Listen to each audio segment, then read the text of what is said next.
Today I'll show you the best opening for white under 1500, the Scotch Gambit, brought to life by the brilliant Paul Morphy.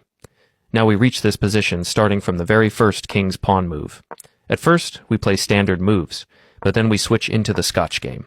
After your opponent captures the pawn, you do not recapture. Instead, you play the Scotch Gambit with bishop to c4. The idea is simple. Finish development quickly and launch a full attack. With so many traps built into this opening, it becomes extremely difficult for your opponent even to equalize the game. By the way, notice in this position there is no rook on a1. Just kidding. Someone once told Paul Morphy that was the correct starting setup. Of course, Morphy was the unofficial world champion at the time, and there were very few players who could offer him any resistance, so he even played odd games where he gave up a rook right from the start. Anyway, after bishop to c4, your opponent has several choices. In this game, his opponent Lowenthal played bishop to b4 with check. A very tempting move. We'll analyze that in a moment. But keep in mind, most of the time your opponents will go for one of the two main alternatives, either bishop to c5 or knight to f6.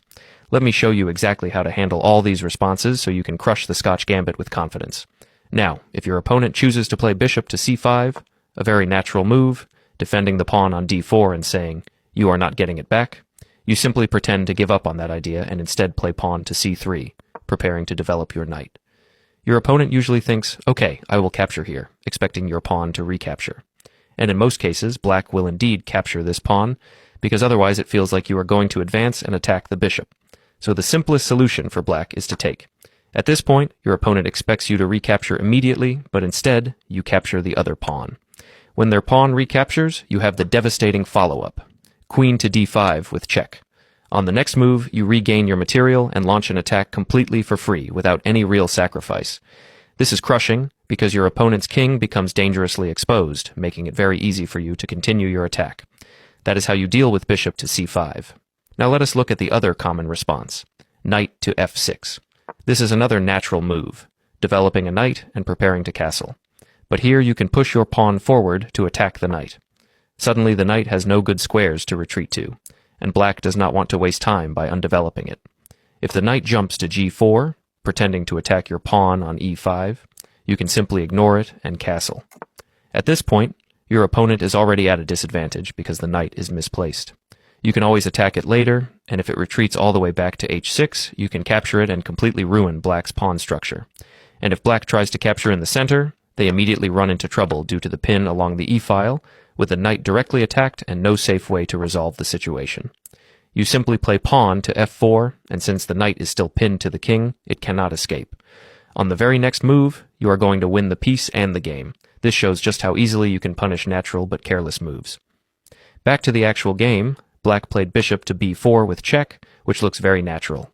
In this position, you do not want to waste time covering your king with a defensive move. Instead, you play pawn to c3, staying true to the gambit style and prioritizing fast development. After your opponent captures, you have two strong options. One is to recapture with the pawn, which gives you a tempo to attack the bishop.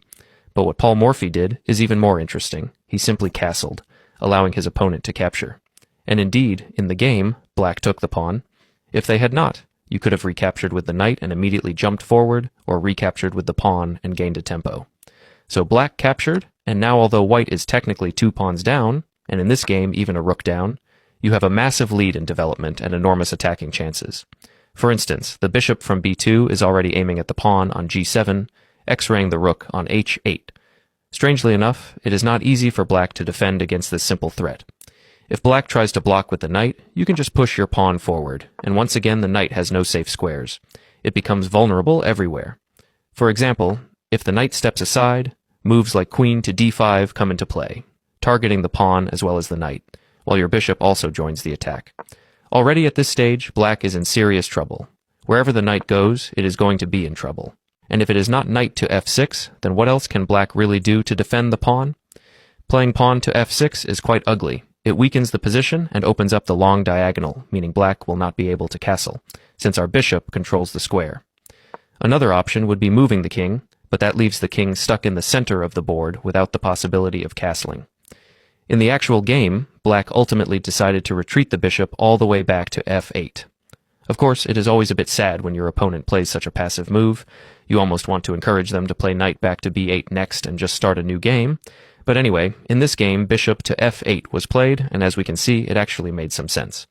Then Paul Morphy played pawn to e5, essentially saying, "You are not going to develop your knight so easily." And indeed, black immediately faced difficulties in completing development. Black tried pawn to d6, hoping to trade off the central pawn. Morphy calmly responded with rook to e1, aiming directly at the king and increasing the pressure. After black captured on e5, Morphy recaptured. Now came a very interesting moment. In the game, black decided to capture on d1 with the queen, because usually trading queens is considered the best way to neutralize an attack. Without queens, the opponent's attacking chances are reduced. But an interesting question arises here. What if black had instead played knight takes e5 first? What would white do in that case? Well, hopefully, Paul Morphy would have found the crushing continuation that immediately wins the game. I will give you a couple of seconds to try and spot the winning move yourself. The best move is not to simply recapture the knight, but instead to play bishop takes f7. This move is brilliant because the knight is pinned, so black cannot capture the bishop with the knight. The king is forced to move, and once it does, the queen on d8 becomes undefended, allowing white to capture it. From there, white is winning, already up in material, with the knight still under attack. If the knight moves, then queen to e8 delivers checkmate. That is how white could completely crush black in just a few moves. In the actual game, however, black chose to capture the queen. At first sight, this looks almost like a winning move for black, because if white simply recaptures, black remains ahead by a rook. Remember, Paul Morphy had given his opponent that rook advantage before the game started, so rook to d1 is not an option here. Instead, Morphy found a powerful in-between move. Bishop takes f7 with check. Now the question becomes, how can black respond? Moving the king onto the d-file is a disaster, because white would then recapture the queen with check. Although computers suggest this is the strongest defensive move, from a human perspective it does not feel right.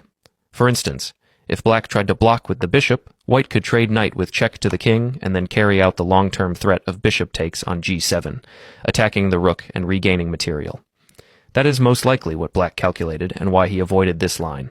Instead, in the actual game, his opponent played king to e7, probably still expecting white to simply recapture the queen. However, Paul Morphy instead found a brilliant and creative idea. Rather than recapturing, he played knight to g6, a sudden move that does not immediately win material but delivers a powerful double check. And whenever there is a double check, the only possible move is for the king to escape. If the king tries to step aside, white would once again recapture the queen with check, and the rook would also be hanging, which is already losing. But the real question is, what happens if black simply captures the bishop? That is exactly what happened in the game. Black took the bishop, but then came the stunning move knight takes on h8, which was not only a capture but actually checkmate. There is a famous saying that a knight on the rim is dim, but in this case the knight on the rim became the brilliant reality that ended the game for black. And that's how Paul Morphy's brilliant tactics in the Scotch Gambit crushed the opponent, fast, sharp, and unstoppable. Thanks for watching.